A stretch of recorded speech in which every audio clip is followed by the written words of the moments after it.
Bienvenue dans Psy en Quiz. Aujourd'hui, Alice reçoit Maël Rull, un doctorant en psychologie au Canada.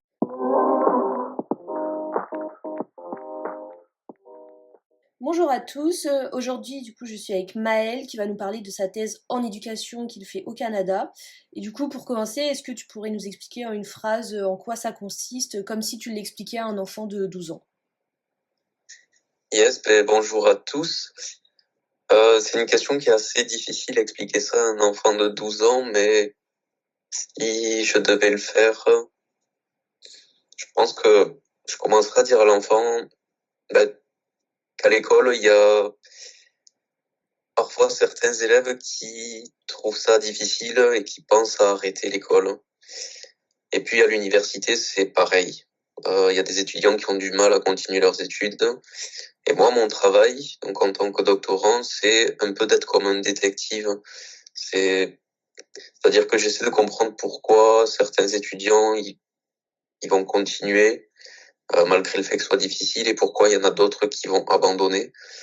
Moi, mon métier, ça consiste à poser des questions, à observer et à lire ce que les autres ont peut-être trouvé avant moi, et dans le but de pouvoir aider ces étudiants à ne pas abandonner à l'université. Je pense que ça résumerait un peu comment je le décrirais à un enfant de 12 ans, parce que c'est très difficile de décrire le métier de doctorant à un enfant.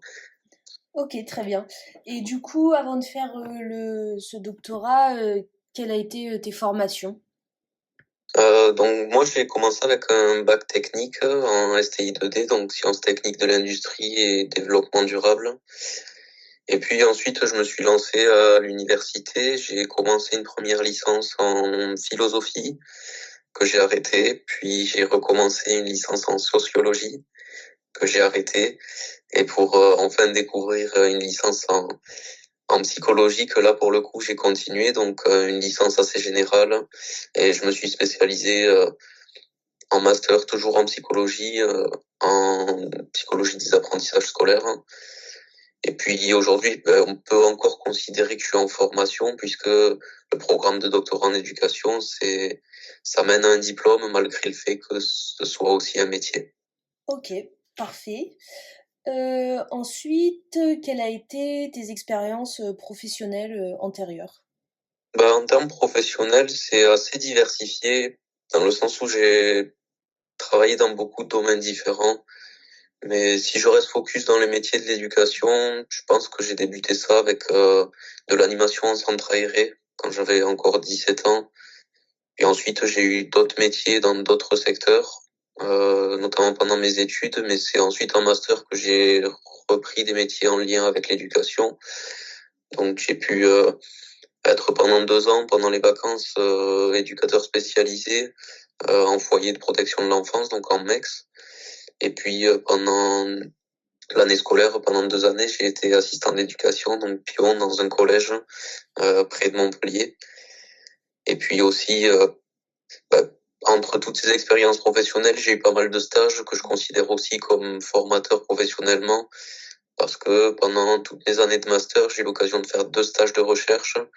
Donc les deux ont été un dans mon université à Toulouse et l'autre à l'université à Montpellier, avec lequel je travaillais avec les équipes pédagogiques. Et puis enfin, un dernier stage que j'ai fait à Montréal et qui, lui, m'a amené à continuer au Québec. Lui, c'était un stage en neuropsychologie en libéral. C'est un peu mon parcours professionnel jusqu'à présent pour l'instant. Ok, bah, c'est déjà très bien, beaucoup d'expérience. Et maintenant, dans quel lieu tu exerces cette thèse, ce doctorat? Du coup, moi, mes activités de recherche, elles se font à l'université de Sherbrooke, donc c'est une ville qui est pas très loin de Montréal, à 150 km.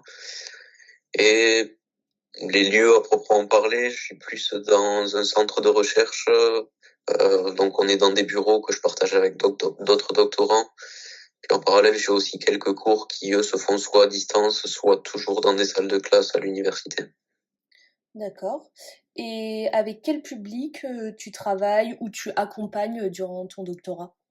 Ben, en fait, moi, en faisant de la recherche, je travaille plutôt en arrière-plan du public que j'accompagne. Je suis pas directement en lien avec eux. Je m'intéresse donc moi aux étudiants universitaires de premier cycle. Donc ça correspond à l'équivalent de la licence en France.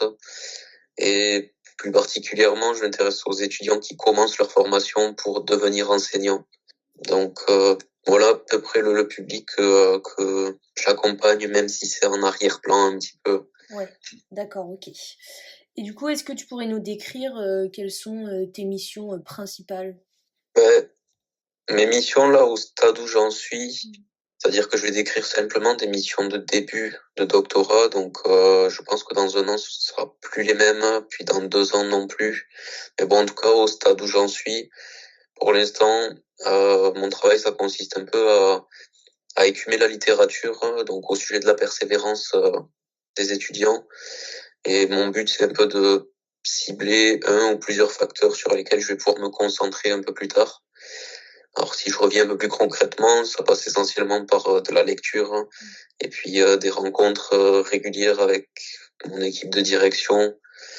Ça, c'est au niveau de la thèse, mais à côté de ça, moi, j'ai choisi aussi de m'investir dans des tâches un peu plus connexes à la thèse. Donc, par exemple, je me suis investi pour aller faire des passations pour des études qui ne sont pas les miennes, donc c'est-à-dire passer dans des salles de classe pour faire passer des questionnaires ou pour pouvoir faire des entretiens.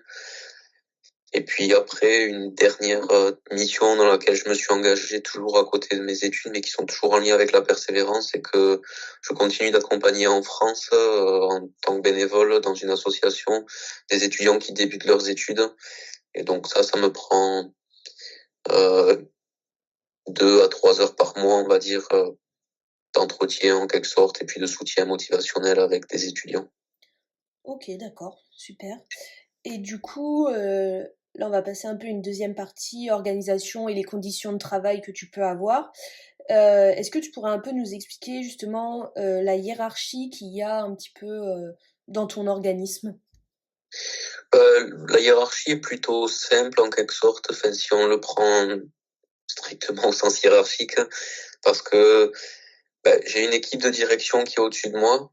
Donc cette équipe de direction qui est composée d'une directrice de recherche, donc qui elle supporte ma recherche principale et qui pilote un projet plus global. Elle est accompagnée par une co-direction, et puis à côté de ça, il y a une troisième personne qui entre en compte, qui est plus là dans un soutien pédagogique, on va dire. Donc ça forme concrètement toute une équipe de direction et qui me suit de manière régulière. Donc toutes les 2 semaines, on a une entrevue pour voir l'avancement et puis pour partager les difficultés ou pour discuter des projets qui s'en viennent. Et je crois que hiérarchiquement, c'est un peu tout ce qui me définit, parce qu'ensuite, plus haut, bien sûr, eux-mêmes sont dirigés par l'université, mais bon, ça nous impacte pas trop, si ce n'est sur un plan administratif. Pour l'instant, c'est juste ce qui me caractérise.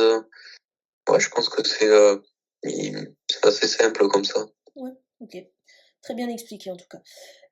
Du coup, pour faire suite, quelles sont tes conditions de travail? Donc, par exemple, les moyens que tu as à disposition pour cette thèse. Comme je l'ai dit plus tôt, moi, on m'a attribué un bureau, donc que je partage avec plusieurs autres doctorants. Donc, on est dans un bâtiment qui est rattaché à l'université, qui est un centre de recherche, donc avec plein de bureaux, vraiment. Il n'y a rien d'autre à part des imprimantes et des machines à café, bien sûr. Après, en termes de moyens, ce que je peux avoir, c'est pas mal d'outils informatiques à ma disposition. J'ai quand même des ordinateurs assez puissants si j'ai besoin. Euh, j'ai quand même pas mal de licences pour des logiciels aussi, que ce soit pour du traitement statistique, pour de la visioconférence, de l'organisation, du traitement de données, de la retranscription. Enfin, c'est plein d'outils et plein de licences qui sont à ma disposition, et je pense que j'en connais même pas la moitié tellement qu'on en a à disposition. Et je vois pas trop s'il y a d'autres choses en termes de moyens et de moyens d'environnement. S'il y a d'autres choses que tu ciblerais, je sais pas. Ouais, est-ce que du coup, en parlant des outils, des licences, tout ça, est-ce que tu as aussi des licences, bah, par exemple, quand tu fais tes recherches de littérature, tout ça, tu as accès à des, je sais pas, des sites qui de base sont payants et que toi tu aurais accès en libre accès du coup? Mhm. Ouais, mais c'est vrai que oui, ça semble assez logique pour moi, mais c'est vrai que ça peut pas l'être pour tout le monde. Pour faire de la recherche, on a besoin d'avoir accès à des bases de données, de littérature, et c'est vrai que c'est des bases qui sont payantes. Alors toutes les universités en général elles donnent accès à des bases de données, mais c'est vrai qu'à Sherbrooke on a, étant donné que c'est un pays qui est francophone, mais sur le continent américain, on a accès à beaucoup de bases de données, donc qui nous donnent accès à de la littérature anglaise, de la littérature française. Et puis en parlant aussi de littérature, on a pas mal d'outils et de licences qui nous permettent, qui nous aident en fait dans une tâche de recension des écrits. C'est-à-dire ouais, c'est plein d'outils qui nous permettent de faciliter notre lecture à travers toutes ces bases de données, de pas être perdu dans tout un flot de littérature qui Ouais. est vraiment conséquent. Ok, très bien. Du coup, est-ce que maintenant tu peux nous décrire un déroulement d'une journée type, par exemple, bah, je sais pas, ce que tu as fait il y a 2 jours dans ta journée. Une journée type, c'est assez difficile à décrire, ce qui fait que je pense que je serais plus à l'aise à décrire une semaine type. Ouais. Parce que donc dans ma semaine, j'ai pour l'instant 2 cours à suivre, c'est 2 cours de 3 heures. Euh, c'est des cours, je vais en avoir tout le long de ma thèse, mais donc ils font partie aussi de mon activité de doctorant parce que à travers ces cours, souvent ils nous sont donnés pour qu'on puisse avancer un point de notre thèse. Donc par exemple, j'ai un cours de recension des écrits qui m'aide à faire un premier état de la littérature. Et j'ai un cours d'épistémologie, donc lui qui est un peu plus général pour un peu fonder sa posture de chercheur.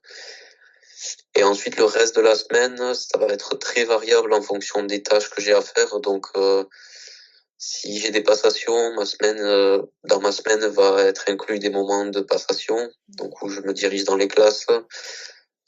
J'ai pas mal de temps qui est attribué à de la lecture et puis de la retranscription de données, de la synthèse. Puis aussi, j'ai dans ma semaine pas mal de réunions qui se mettent au fil du temps. Donc ça, c'est pareil, c'est très variable en fonction de qui j'ai à rencontrer. Comme là, par exemple, ça rentre dans mon emploi du temps le fait de faire cette interview, mais rentre aussi dans mon emploi du temps le fait de rencontrer des intervenants extérieurs ou alors de rencontrer d'autres doctorants parce qu'on échange beaucoup, que ce soit sur nos projets ou de manière perso. Fait que c'est quelque chose qui est pas stable, c'est tout le temps dynamique et pour l'instant, ma semaine est dirigée comme ça. Je pense que dans 2 mois, elle sera différente. La semaine prochaine, elle sera différente.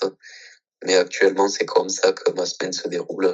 C'est un peu en dents de scie. Ok, ouais. Bon, c'est très bien, ça montre qu'au moins tu fais pas tout le temps la même chose, parce qu'on pourrait s'attendre un petit peu à bah, que de la recherche littéraire, comme tu es en début de thèse, alors qu'il y a tout cet aspect aussi des cours à suivre, etc. quoi.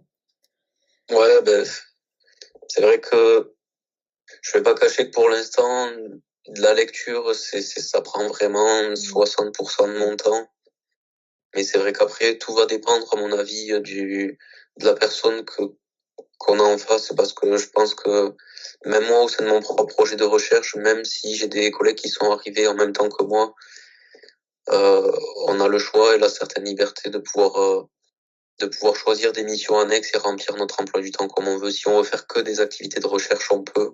Mais bon, moi, c'est pas le choix que j'en ai fait, ce qui donne que, effectivement, on peut faire un peu ce qu'on veut et dérouler notre semaine un peu comme on veut. Ouais, ok, super. Du coup, là, il y avait une prochaine question, c'était un peu quel outil utilisez-vous dans votre pratique, mais c'est un peu la question, enfin, on en a parlé un petit peu dans la question d'avant, je sais pas si tu as des outils spécifiques ou si c'est vraiment ce qu'on a dit avant sur les sites, sur les logiciels, etc. Ouais, je pense que ouais, je les ai assez décrits, mais pour être simple, mon outil principal, ça reste mon ordinateur. Et puis un deuxième outil principal, ça reste la communication. Donc je pense que j'ai décrit les outils juste avant, donc je vais pas me relancer dessus, mais je pense que ces deux sont les plus gros outils que j'utilise au quotidien, la communication, mon ordinateur. Ouais, ok. Ça fait un bon résumé en tout cas de tous les outils. Du coup, quels sont tes partenaires ou associés dans ton travail? Comme je disais, il y a déjà mon équipe de direction qui, eux, sont mes premiers partenaires. Et puis, je pense qu'à plus long terme, il va y avoir les étudiants de premier cycle qui seront mes partenaires, mais encore, je suis pas encore en contact avec eux parce que ça, c'est pas encore d'actualité. Et puis, je pense qu'après, d'autres partenaires seraient d'autres doctorants qui travaillent avec moi sur le même projet.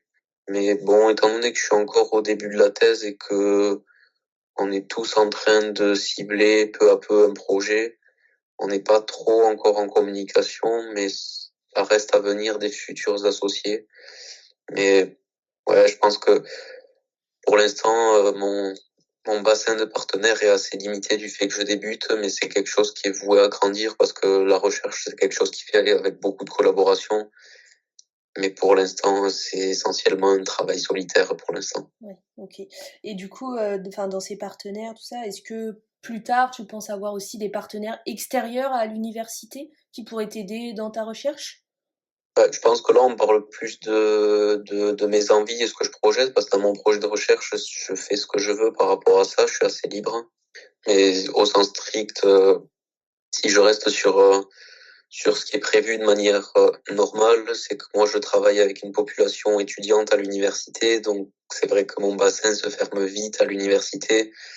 On aurait peu besoin d'acteurs autres que le personnel d'université.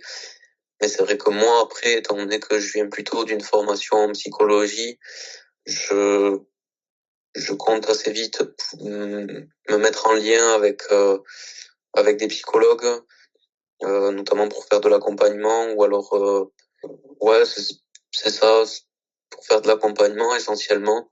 Et puis, je sais pas, je pense qu'on est amené à communiquer avec d'autres partenaires externes à l'université, mais c'est pas encore d'actualité, mais c'est quelque chose qui viendra. Mais à ce stade-là, je pourrais pas trop répondre. Ouais, ok. Non, pas de souci, t'inquiète. Du coup, maintenant, comment tu percevais la thèse avant de commencer et comment tu l'aperçois maintenant? Ben, c'est une question assez délicate ça parce que je suis encore en train de construire ma perception de ce que c'est, étant donné que je débute et d'autant plus dans un autre pays.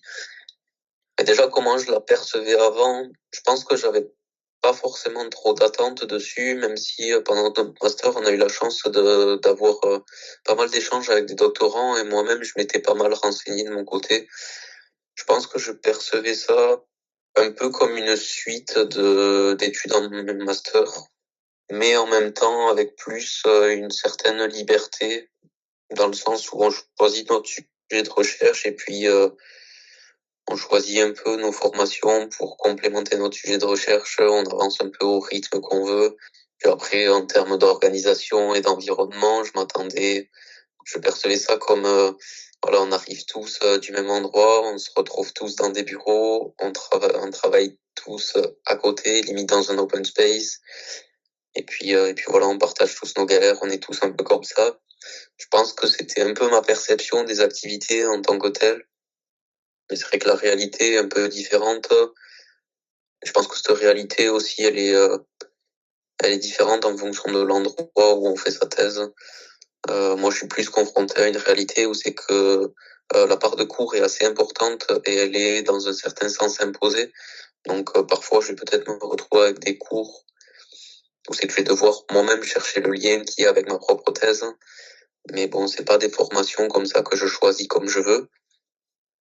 Et puis en termes d'environnement de travail, moi, je m'attendais à une grosse simulation de recherche, à beaucoup de collaboration.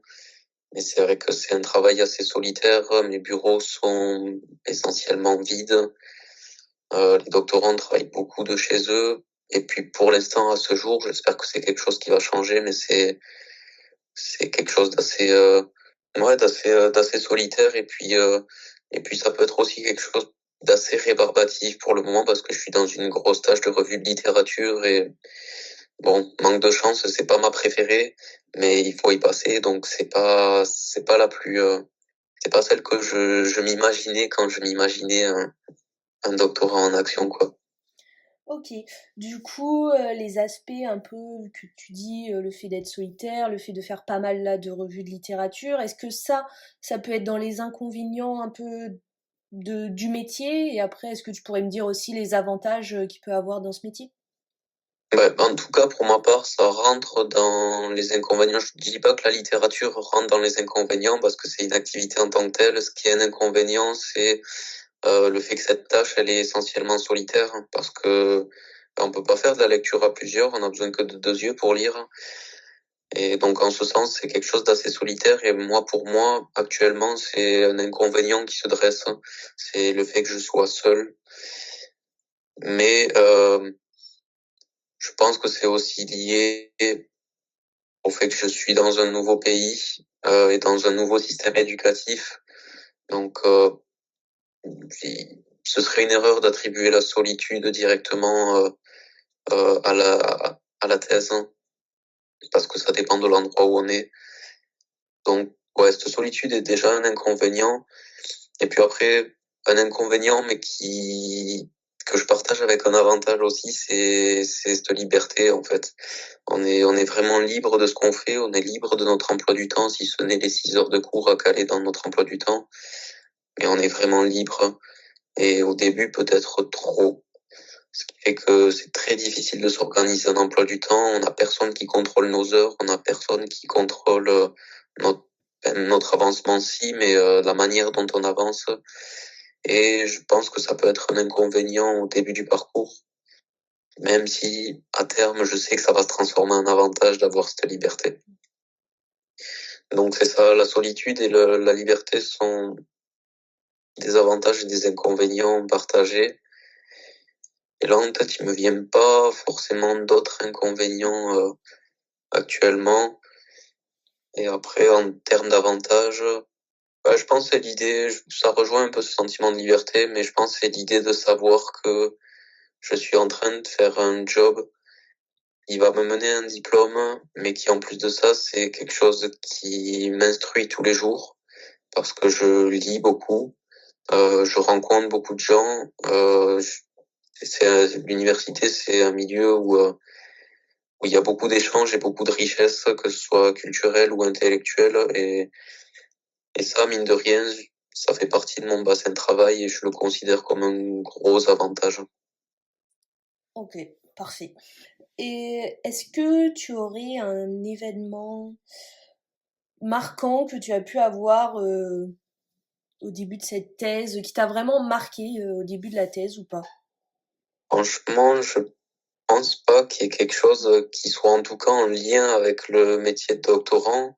Je pense pas qu'il y ait un événement marquant. Je pense que les événements marquants seraient plus liés à ma transition entre l'université française et l'université canadienne, enfin, québécoise, là où la dynamique de travail n'est pas la même et puis la relation qu'on peut avoir avec les enseignants sont pas du tout la même, là où en France, en majorité, c'est pas le cas avec tout le monde, mais il y a un très grand écart avec nos supérieurs, entre guillemets, enfin, un supérieur académique. Au Québec, la limite est beaucoup plus floue et donc la communication est beaucoup plus simple et on se retrouve à être beaucoup plus en égal avec des enseignants qui peuvent avoir beaucoup d'années de recherche derrière eux et je pense que ce serait ça peut-être l'événement marquant, en tout cas ce qui me marque encore actuellement et qui est assez déstabilisant. Ok, très bien. Du coup, si tu fais face à une situation difficile, comment tu gères la mise à distance? Est-ce que déjà tu as déjà fait face à une situation difficile, par exemple? En situation difficile, c'est toujours pareil. Je pense que c'est bien d'en parler, mais je sais pas trop si ça a un lien directement avec le métier avec mon métier actuel. Mais effectivement, moi, la transition dans ce métier-là, elle implique pas mal de choses nouvelles et puis comme je disais, de liberté qui peut être assez vertigineuse. Ce qui fait que ça, en soi, c'est déjà une difficulté. Donc le fait de pouvoir s'adapter à ce nouvel environnement, cette nouvelle dynamique de travail, c'est une difficulté. Après, comment je l'ai géré, je pense qu'il faudrait venir me reposer la question dans quelques mois parce que je suis en train de la gérer. Mais bon, actuellement, ce que je pourrais en dire, c'est que moi, je fais le choix de beaucoup m'entourer. Il y a beaucoup de services à l'université qui sont là pour nous accompagner, donc des services de soutien à l'apprentissage par des psychologues, mais aussi avec mon équipe de direction. Je m'entoure aussi de beaucoup d'étudiants qui peuvent être dans des associations ou qui sont plus expérimentés que moi. Je pense que c'est ma stratégie actuelle, c'est de beaucoup s'entourer pour comprendre que je suis pas seul face à cette situation malgré la solitude inhérente à mon activité. Mais voilà, c'est une stratégie pour l'instant. Je pense que dans 2 mois, elle sera différente. Mais actuellement, c'est comme ça. D'accord. Et du coup, pour finir cette partie, j'ai une dernière question. Du coup, est-ce que tu te sens épanoui dans ton travail? Là aussi, ma réponse va beaucoup teinter de la transition que je vis. Je pense que si j'avais fait cette transition en France, ma réponse aurait été autre.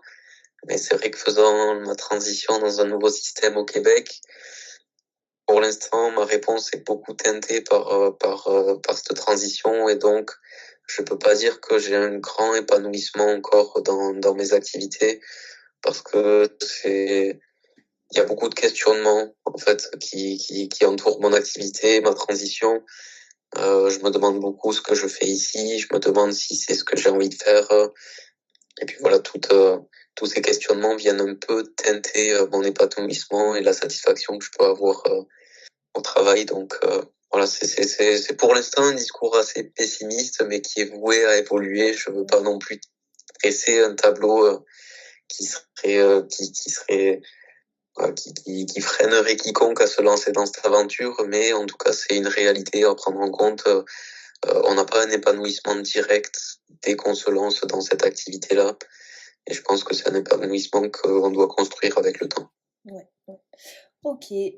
Du coup, là, il va rester quelques petites questions. On est bientôt sur la fin. Il y a une question, c'est est-ce que en tant que doctorant, tu touches un salaire ou pas du tout? Et si tu veux pas en parler, il n'y a pas de souci.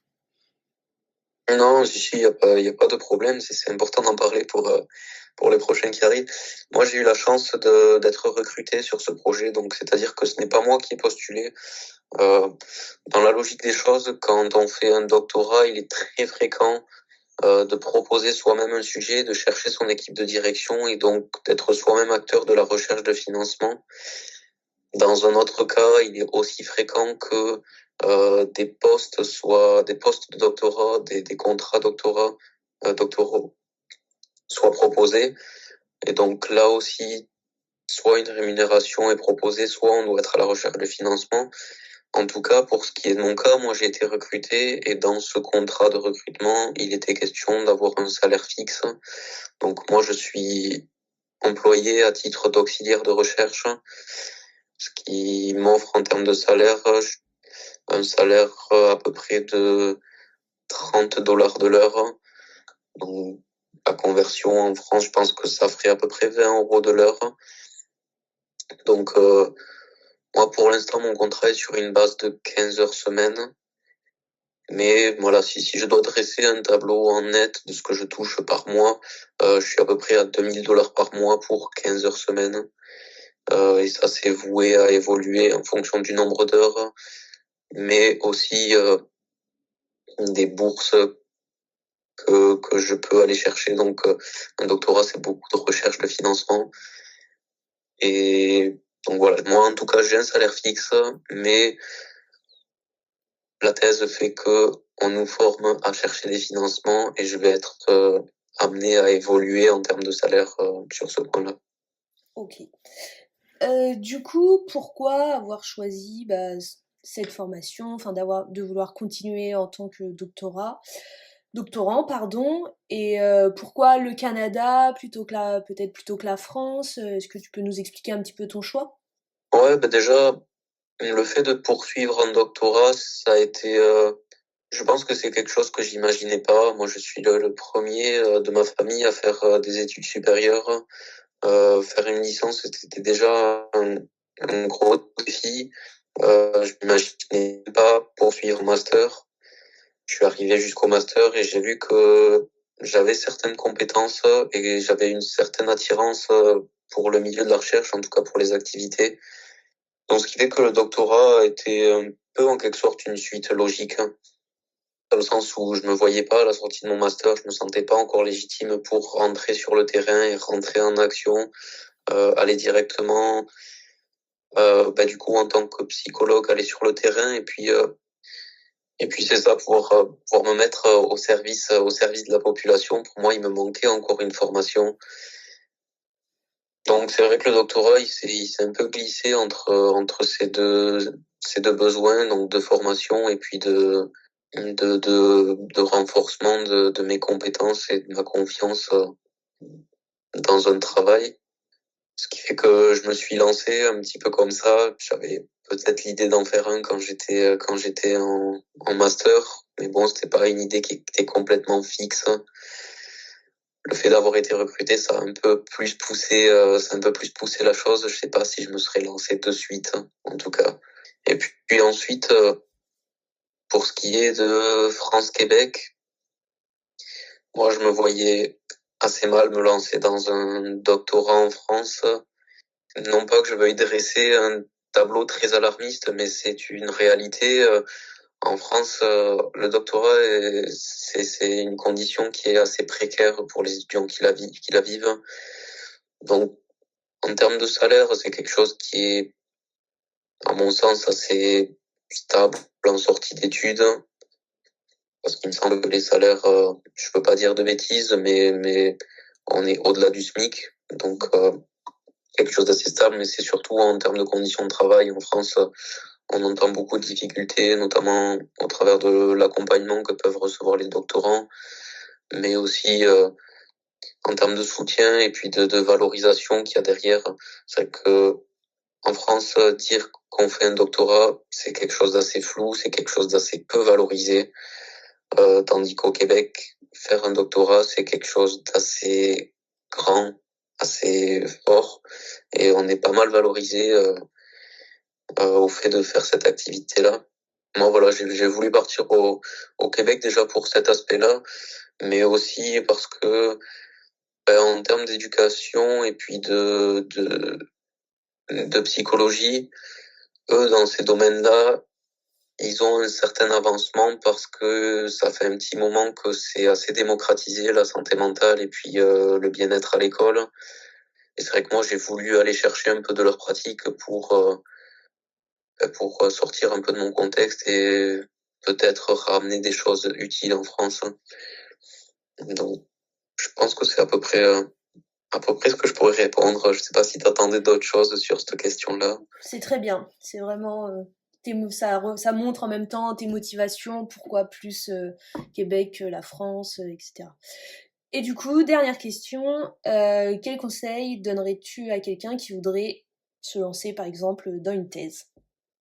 Waouh, c'est la question à 1000 euros parce que j'ai droit à un conseil. Je pense que le conseil que je donnerais, c'est de se lancer malgré les incertitudes et les craintes qu'il peut y avoir. C'est de se lancer. Et puis, je pense que je m'autorise un deuxième conseil, c'est de ne pas hésiter à faire machine arrière si on est lancé, c'est-à-dire de venir essayer, de se lancer dans ce métier-là pour voir ce que ça en est, mais avec le choix de pouvoir s'en retirer quand on veut, au même titre qu'on pourrait se lancer dans un quelconque autre métier. Se lancer, essayer, si ça marche pas, se lancer dans autre chose. Mais voilà, ce serait un petit peu mon conseil. Très belle conclusion en tout cas. Eh ben écoute, merci beaucoup d'avoir pris le temps de répondre aux questions et d'avoir accepté de participer au projet pour le Master Pasco. Ben, avec plaisir, merci beaucoup. Merci.